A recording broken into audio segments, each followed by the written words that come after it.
Hey folks, welcome back. So in this one, I want to continue our discussion of this theme this week of how the internet is impacting our attachment systems. And in particular, I know last one I was speaking a little bit about disorganized attachment in the internet and the connection there perhaps. This one, I want to explore a little bit the idea that perhaps in certain pockets of the internet, it's creating more avoidant attachment. Overall, I want to just say as a commentary here, I think this theme, this idea of looking at how the internet impacts our attachment systems is something we're going to need to continue to think about and explore and lean into collectively moving forward. As part of broadly speaking, digital hygiene and mental health care, I think we really need to start to think about the internet not just as this, massive, crazy fractal of does everything for everyone kind of thing, but quite specifically, it is a relational technology. Because not all internet, but much of it, social media in particular, there's feedback. There is perception back towards you. There is a back and forth of exchange of information and perception. And in that's relational. And therefore, that reaches into our attachment system. This is my sense of it. So let me know what you think of that. I would love to know if you agree or disagree on that thought. On to avoidant attachment. So I've been doing a series on my other account, Integrative Psychonautics, all about attachment lately, the role of attachment in healing. And this is really at the center of all my work here. I really believe that the center of the bullseye of human beings is nervous system regulation. And the center of nervous system regulation in a huge way is attachment. It's not the full picture. I am being reductionist by saying that, but it is a significant piece of the puzzle. And what I've found is when we get that right, when we get the relating right, we understand attachment and right relating, we heal our nervous systems. I truly believe that relating has the power to traumatize or to heal. So one of the attachment styles that emerges out of that, in case you're not familiar, is avoidant attachment. Okay, so avoidant attachment is what happens when people grow up generally kind of consistently mistreated. Often maybe they're consistently neglected, or they're only rewarded for things they do when they achieve or when they succeed, or they are otherwise just misattuned to, not really understood, not allowed to be oneself fully and completely as a consistent pattern.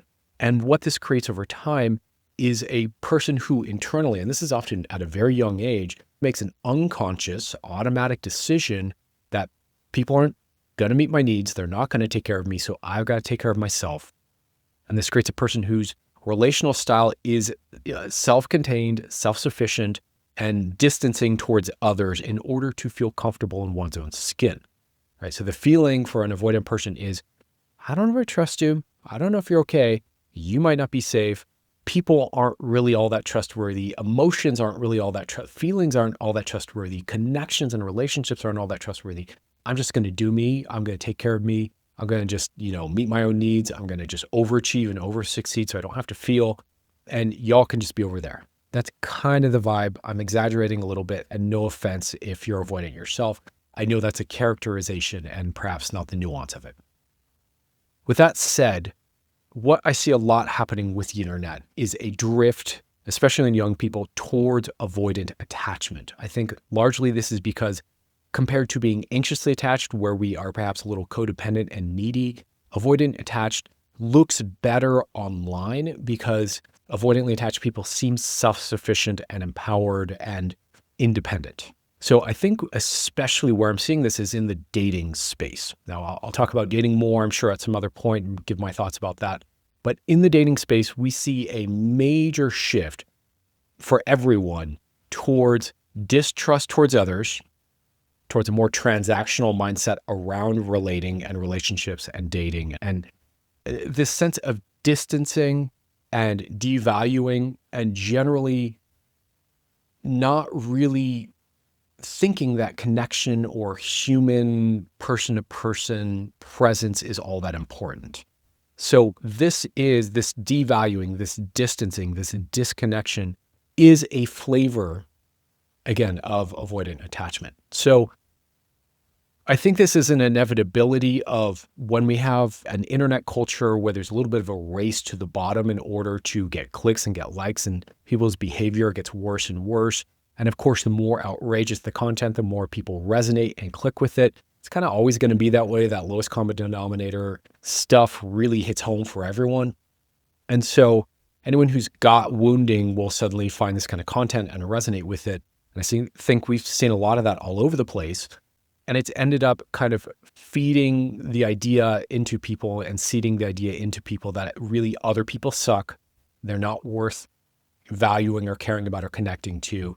And it's all about devaluing and, as part of consumer culture, turning people into things to consume, right? And kind of being dismissive towards people. So I'm seeing this a lot, and it really, really concerns me, to be honest here.